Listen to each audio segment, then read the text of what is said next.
You're listening to Instantly 20, an original podcast where we discuss navigating life in your early 20s. I'm Ash. And I'm Keeleigh. And I'm Danny. And you're listening to The Game of Life University Edition.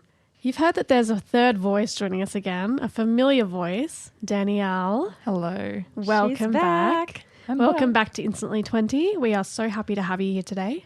She's kind of becoming the third member at this point. Happy to be here. The third musketeer. Yeah. So good. Who only shows up sometimes. Once every year. Not all the time. Yes, we are very grateful for Danielle to come back and join us. In today's episode, we are discussing all things university and mostly talking about your experience, I guess. Yeah, exactly. We kind of touched base on the fact that this episode was coming up when we did Game of Life Career Edition. That episode was kind of just to touch base with you guys and introduce that this was coming up and kind of just describe where Ash and I are at in our experience. But we obviously don't have a lot to do with uni and we haven't been to uni, and we really wanted to get on someone that really knows the system and she's currently in it. So Danny is going to be telling us all about uni and giving us the goss today. But before we start, as usual, we have got our lucky girl syndrome, but I think Danny should go first. Thank you, Keeleigh. I will go first. So something that happened maybe a month ago, all around the same time, is I moved out into a new house with some new people, and I also got a new job, and I've been in the same job and I've been in the same house for maybe 2.5 years. So just really big changes. It'll happen very fast. I think I heard about the job the same week I decided to move, and then by the end of that week I had moved out, and then by 2 weeks after that date I had got the new job.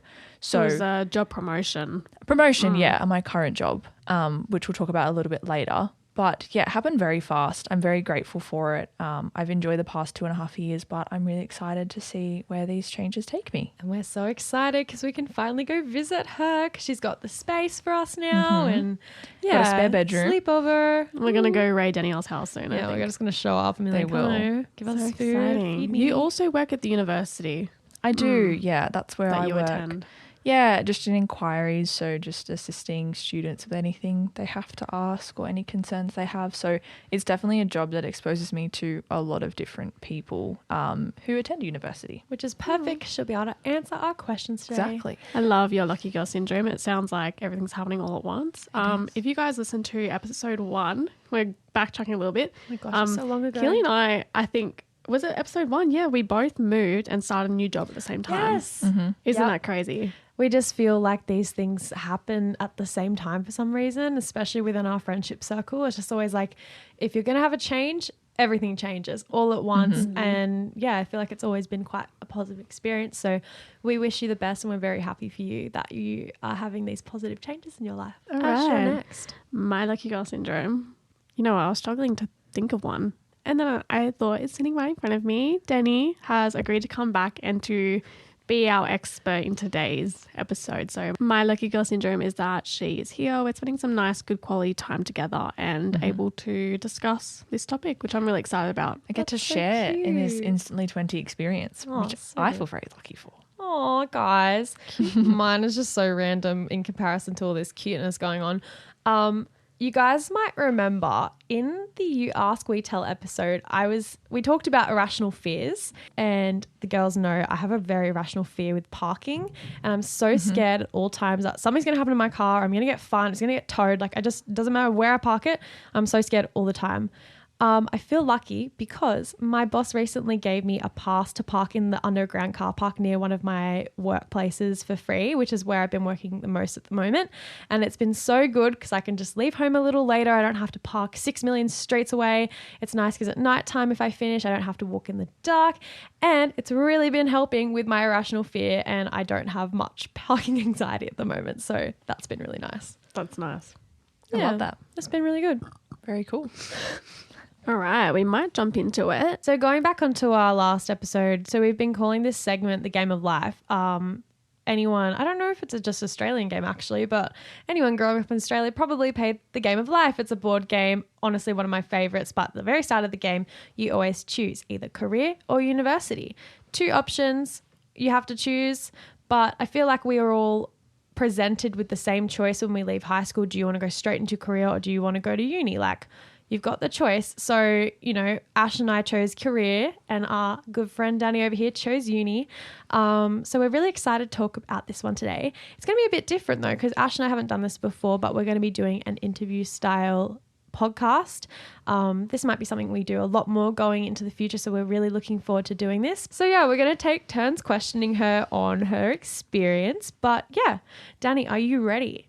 I am ready. Perfect. Ash, would you like to ask the first question? I think right before questions, we just might get Danny to introduce herself. Obviously, she is our third friend. And if you listen to our Hot Takes episode, she was our guest star. And it's been really great to have you on. And now you're back for a second time. But tell the audience, tell our listeners a bit about your background, like who you are, what you do, where you're from.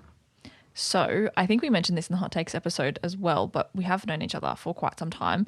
I think Ash, I've known you since primary school. Keeleigh, you met Ash and I in year 7, so we're 13.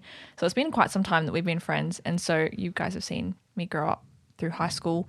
I think university was always the career path I was going to choose. So I guess I'm 21 years old, as we all are in this room. I'm a little baby. Oh. 22. Oh. To be I don't know about you. Well, okay. The girls have watched me grow up, and now we're all 22, navigating our early 20s, which is very exciting. And as Keeleigh and Ash both said, they did choose like the career option when they left high school, and I decided to go to university, which felt like the natural path for me and my career options. So at the moment I am studying at a university just outside of Sydney, currently doing secondary teaching. So I hopefully one day become a teacher. And my major is history. So that's kind of the area that I'm wanting to teach in. And I've been really enjoying it. I think it's a great experience. I definitely see the goods and bads. I definitely see the positives and negatives for both career-led lives and university as well. But I'm excited to talk a bit about it today. Beautiful. All right. Well, let's start off with our very first question. So you've already mentioned that you are doing a Bachelor of Education. So did you always know that you wanted to be that when you grew up? Like, what was your initial thought when you were growing up as to what you would do for a career? I think I've probably only had 3 different careers that I've thought I wanted to be growing up. All of them would have required me to go to university. There would be no other way around it. I would have had to do higher education. I think the first one I wanted to be a vet, which I think most young girls want to do, because we all love animals. The next one was psychology. I wanted to be a clinical psychologist. Oh, she's smart. And that would have been that's what the career I wanted to do for the longest. Probably from like year 8 to like year 11, I wanted to be a clinical psychologist, just because of my experience with psychology, and having a psychologist as well and going to speak to them. I really wanted to do that for other people. But that was a career that I think just wouldn't have led down a good path for me. And so in year 12, I got to have a conversation with my brother and my sister-in-law, who are both practicing teachers. And from that conversation, I started becoming really interested in the education system and what I could bring to that industry, like specifically. And so, might I add, I'm so sorry to interrupt. Danny was also our school captain in year 12. Yes, she was. So I think you also were very close with the school counsellor, principal, our year advisor. And I think you were like, I mean, we've spoken very highly about you in the careers episode as to like you being the perfect mold of a student. But Danny was like so popular and like loved by teachers. And I think you've always held yourself amongst with like the adults of the education system. I agree. And having older brothers definitely does that to you, because not that I was more mature than other people, but just the fact that I think I enjoyed those conversations I could have with adults that I don't think I could have with people my own age. And there's obviously negatives and positives to that. And I think that definitely changes you as a person when you have older siblings. But I know I 100% agree. I think even being a part of like the SRC and being school captain as well, I think just put me on a different trajectory. And I just thought education is where I want to be. I think there's changes that need to happen, and I want to be the change, I think. You know what though, going into year 11 and 12, Danny and I got so close. We were both in advanced English together, and we ended up always doing study sessions, which is probably one of my favorite memories of year 12. But even back then when she started to say like, oh, I'm going to go to uni, become a teacher, it made so much sense to me because she was so good at articulating and explaining things in a different way to someone like me who really struggles to understand things. And like, if someone explains something to me in the common way, it doesn't make sense. You've got to kind of find a new way to teach it. And Danny was always just able to find that alternative way of explanation, whatever it may have been, whatever topic. But yeah, like, I just always knew, I was like, she's going to be the best teacher, the best tutor. Like, she was just very good at that sort of thing. Thank you. I enjoy it. I also cherish those memories because I did enjoy when we would sit down for our study sessions. I love fun. those study sessions. I would pay money to do that again. Yeah, same. I'm on the outside of this because I never studied. She's like, I hate studying. I'm like, I'll support you too. I was driving home in my free periods. Yeah. I think we might jump into our next question for you, Danny. So what I wanted to ask next was what made you decide to do your studies outside of your hometown, and how do you think that this affected your studies and your personal life? That's a good question. I think that my decision to move to a new place and leave my hometown was heavily influenced by my family. The family that I grew up with also moved to this specific place to go to university. And so I am a person that really needs that support system. I have known a lot of people who I currently go to school with or university with that have moved across the country. They've moved like across the state. They've moved to different states. And that is always very impressive. And I commend them very much for it because I couldn't do that. Where I'm studying now is the furthest I could go and still feel comfortable and safe. I think moving away definitely gives you a different perspective on things. I think where we grew up was very small. And so moving to a city, which both of you guys would also notice, even though you don't go to university, is that life is just so different in the city. The hustle and bustle definitely makes you feel much smaller in comparison to when you live in a small town and you feel everything is so upfront and you just know everyone's business. So I think moving away was a big step for me and needed to happen. And I'm very happy it did. I'm very excited. That was really interesting. I definitely agree that you need to get outside your comfort zone, sometimes physically, to be able to do it mentally. What advice would you give to someone who knows that they don't want to go to uni but doesn't have a set in stone dream job that they want?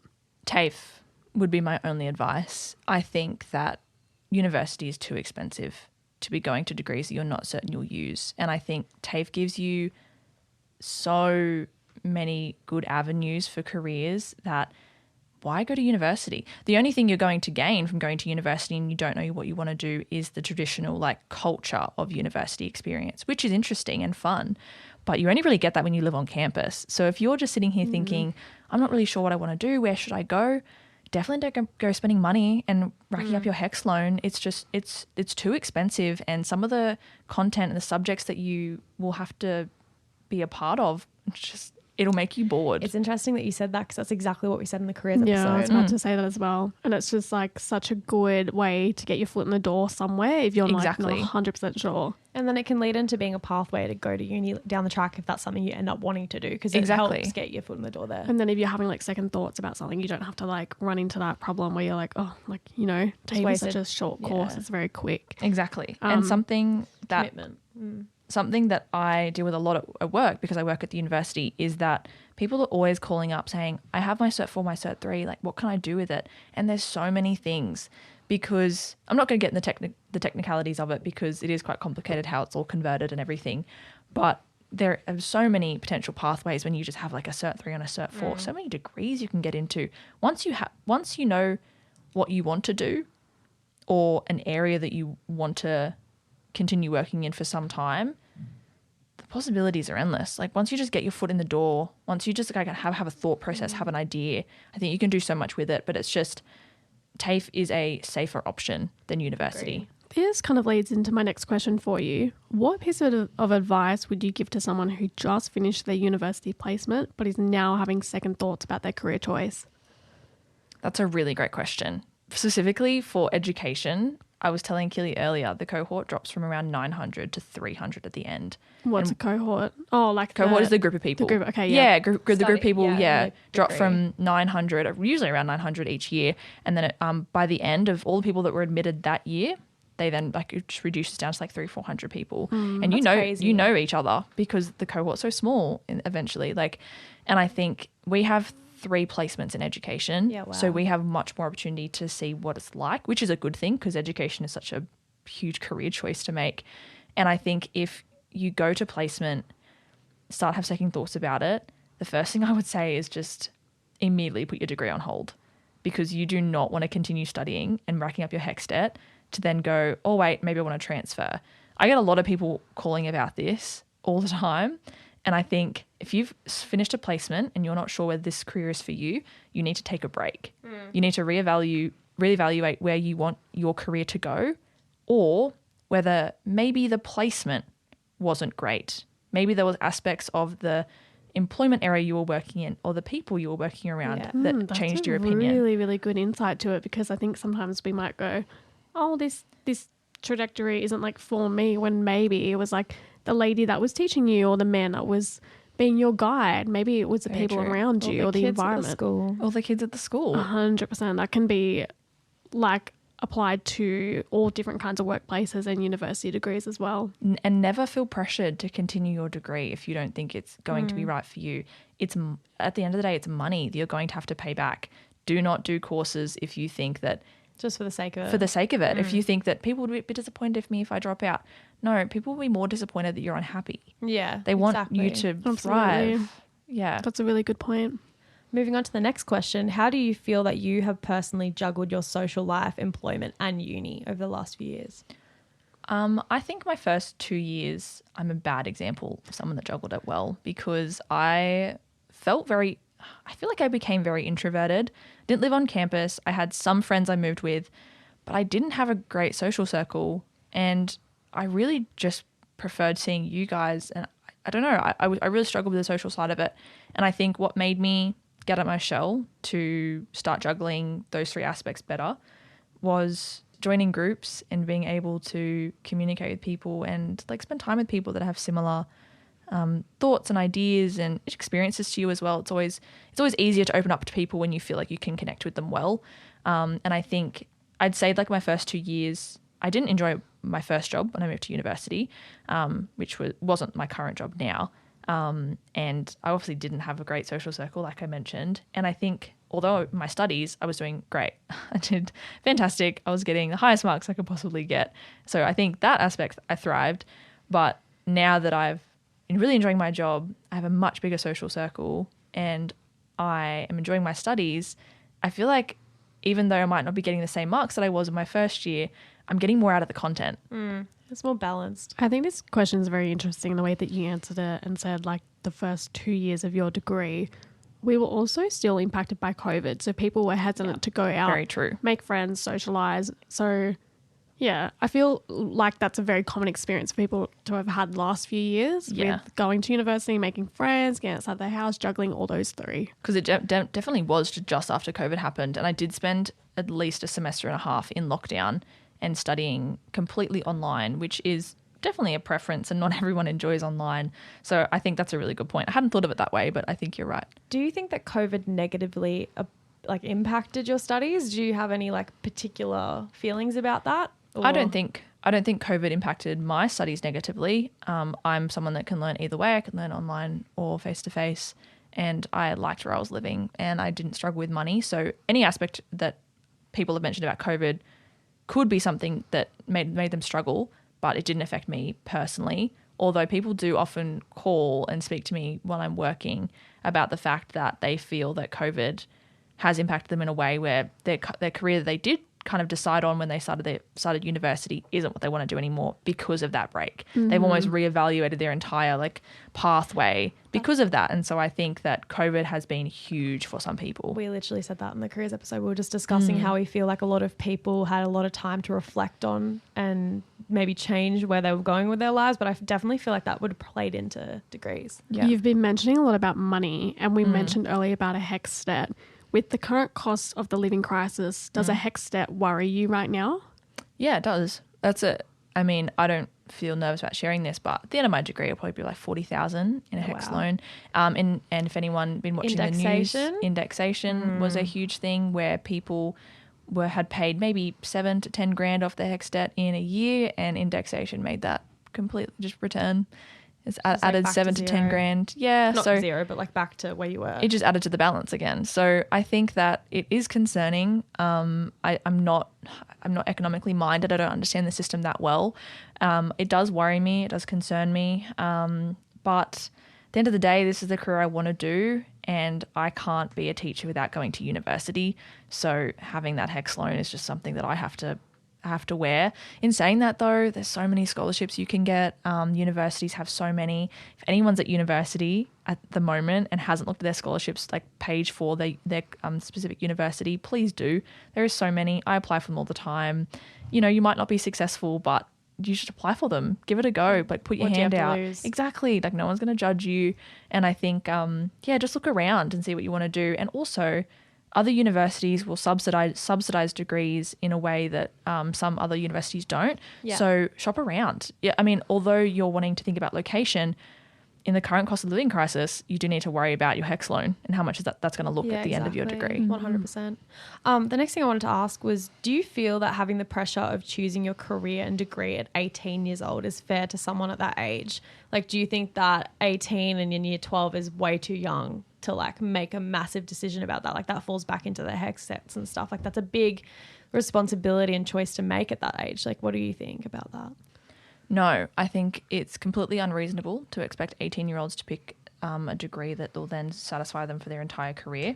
I think it needs to be less serious. I understand that money is serious and, you know, adding to your HECS loan is serious, but at the end of the day, they need to try new things. They need to try out new jobs. There's a lot of entry-level jobs you can try to see if you would like a career later on, and that's always an option. I think that when parents encourage their children to choose a degree and be that for the rest of their lives, it's harmful. It's just not healthy to do that to children, because we are just children at the end of the day. And I know for a fact that if I said at this point in my degree that I didn't want to be a teacher anymore, my parents would happily discuss with me what else I could do with my life. But it just shouldn't be made this big be all end all. If you don't choose the right career, you're screwed forever. We have so many years left. I So agree. many. 100%. So many. Talking about age as well, you're currently only 22 and already about to finish your degree next year. How do you feel about moving to such a professional and like really important workplace while still being so young? Like, do you worry about being respected and taken seriously in your job as a young teacher? Hugely, yeah. I definitely worry about that. I think although it's a female-dominated workspace, a lot of female teachers struggle with the fact that young boys don't respect them or their authority. And that's something that I'm worried about. I worry that being 22, I'll be sexualized by young boys. And how do you navigate that as an adult when they are children? It's like I have the authority in this situation, but I'm the one that's getting targeted. So it's Yeah, exactly. odd thing to have to worry about in the workplace. I think there's definitely a lot of support out there for female teachers when they do experience things like that, though. So it isn't something that is going to stop me from being a teacher, but it's definitely something that I'm aware of. And I think that I'm very good at maintaining authority in a situation that I might be losing. Yeah, if that makes agree. sense. I think 100%. that I can stand tall and I can definitely show people that I'm in charge Yeah. for that duration of that class Yeah, time, exactly. I think. So I'm hoping that I have 3 brothers. Like, I know how to handle young men. I'm just hoping that Older brothers, but young men. yeah, I'm just hoping that Immature I can. men. Yeah, exactly. Yeah, I'm just exactly. hoping that I can, try to facilitate that in the Yeah. first couple of like years of my new job. Fingers crossed. And we've been talking a lot about teaching, which obviously is your career, but I'm so interested to know if teaching didn't exist, what would be your second choice? I actually thought about this the other day. I had a conversation with someone on the phone, and I feel as though the next career option I would probably choose would be social work. Oh, I love that. So Yeah. that's a very rewarding. Very rewarding, very difficult and mentally taxing job, but I think that I would really enjoy that part of the career. So I think, teaching wasn't for me. Social work might be my next calling. I love that. We're coming to the end of our interview now. This is the last question that I have for you. I just wanted to know what your favorite part about being at uni has been. Like, what's been the most positive or like fun thing? Well, give me some juicy gossip. Is there any goss? Is there anything we should know? Spill the tea. No, Yeah. gosh. Tell us I something fun. think There's definitely a few alcoholics on campus. Oh. Yeah. Parties are a big thing. It's exactly as you think it is. It's not hidden from the world. We all know how university is, and it's genuinely like that. I think that, though, the connections you make at university are so raw and genuine, and you just meet so many different people. I think a few of my closest friends I've met through university, but also kind of because we work at the same place. They are just becoming some of my favorite people, but they couldn't be any more different than me. Yeah. And I think that growing up in such a small town, because we see people very similar to us and in many aspects, like whether physical, emotional, mentally as well. So university just brings so many people together in a way that I don't think any other like kind of institution does. And it's just really beautiful. I like it. Oh, beautiful. You got one more, That's Ash? so nice. I do have one more. I just want to know, what is your plan after university? Like, what does that pathway look like for you? Like, you're there with your graduation cap and you're all done. What happens tomorrow? What happens after that day? I think, granted that I enjoy teaching, I think I would like to teach for a while. I think I'd like to immediately go into a teaching job, and I would eventually like to go into policy making for the Department of Education. Wow. She's Yeah. getting into politics. I would love it. I can I see wanted you to doing do that. like a master's in political science when I finished my Bachelor of Education degree, but they're just so hard to get into, very competitive. Oh, wow, But yeah, okay. that could be You something might. on the horizon. We I could see it. think about it. We'll But be yeah. sitting there pretty at your graduation with the flowers and I'm Yeah, buying I extra would tickets for love- you. Can we please come? 100%. I I was just wouldn't miss thinking it that. for the world. 100%. This has been I'm very buying extra tickets. insightful, and like I'm very glad that we got to each do our careers pathway, and that you're now talking to us about university. So who knows, Keeleigh? Maybe you'll go to uni one day. Maybe. I've been thinking about it. I've racked Danny's brain about courses a few times now. It's still a consideration, that's for sure. Yeah. Is there anything else that you feel like you want to add or let our viewers know? Yeah, for sure. I think that my pathway has been very traditional. It hasn't been, the road hasn't been lined with many struggles, I would like to say. I've definitely recognized my privilege along the way from meeting so many different people. It's been very eye-opening. So I definitely don't think comparing other pathways to mine is healthy at all. Like, I think mine is very picture perfect. You go to uni, go to do the degree, and you're happy forever. I hope it's that way, but I also think that It's like university... it's like an easy ladder that's like very like climb, yeah, climb. it hasn't felt like snakes and ladders. It's felt like just a ladder, and I've been climbing up it. Yeah, Some Yeah. people I've got don't some know snakes. what they want to do for a long time. Like my mum didn't go to uni until she was a bit, later in life. Yeah. Lots of people just don't know. No. My mum, she didn't go to uni, but where she went and just like studied her like Cert 3, Cert 4 diplomas in what she enjoys doing. Like what I think I was in primary school at that point. Like Yeah. after having kids and It's stuff. never so- too late to kind of go back To and study. to think about what you want to do or change anything. Never too late. And I'm a huge advocate for people just doing what makes them happy and just going to TAFE, going to university, doing anything really. Like if you enjoy it and if you want that to be your career, like you can make it work. I think there's definitely struggles that come into that, different aspects of your life and the world that can make it difficult.